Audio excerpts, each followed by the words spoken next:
Hello everyone and welcome to another video. Well, I am once again staffing one of the shops that sells some of my goods, so it's a day of trying to sketch people that I see. I'm pretty tired. I was up painting the bathroom by head torch last night because it got so dark. That's going to come in a separate video, I think, because I want to do a bit more of a reveal, but it's going to take a few days because Andy's away, we need to put the lights in and all that kind of stuff. So what I'm going to try and do today is, like I say, draw people. One thing that I found really useful the last time I was in, and I didn't show you, is have I got it in this sketchbook? No, it's in the other sketchbook. So in my old sketchbook, if you're a patron of mine, you'll have seen this because, well, you'll have seen it if you looked at the sketchbook tour, but I do sketchbook tours over my Patreon. So you might have seen it already. In one of my last sketchbooks, I was drawing people that I saw on the street, but I was drawing them small. So I was drawing them like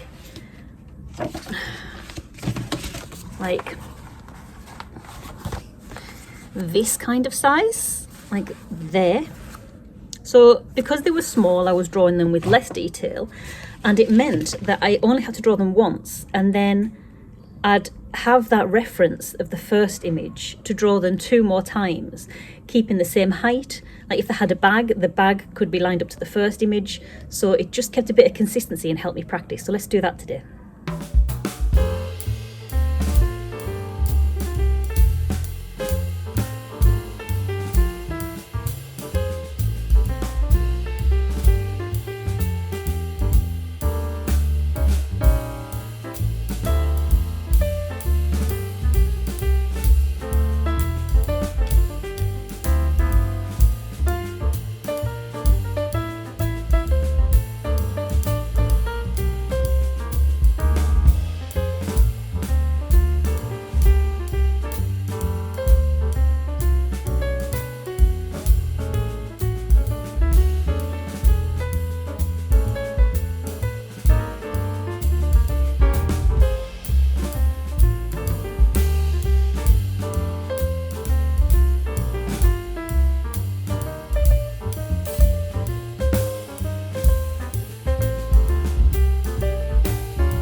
So I really like this technique of drawing one person and then however many next to it, using that first image as a reference. So on these images, for example, I really only saw the first person, the first image, but from that first image I had a reference point for where the end of the jacket started, where the scarf started, how high his ears were, you know, where his feet were, and then I could almost look less intently at the next couple of images. It's a good way of getting consistency in the image without having to look quite so much, so you can kind of get a vague idea in the second and third images of how they were standing, and then, I don't know, use the first image to kind of make it more consistent. So quite a good exercise if you're trying to get a character for a book, for example, and make them consistent all the way through. Start with one image and use that as a way of kind of translating how that character's sizing almost translates to the rest of the images. So you can use that as a guide. Sorry, kids are shouting outside. So you can use that as a guide to make sure their head's the right size in every image, their body's the right proportion in every image, you know, their jacket ends in the right place in every image. So it's good to practice. I found it useful anyway. So let me know what you think. Let me know if that's something that you a tip that you find interesting or helpful at all.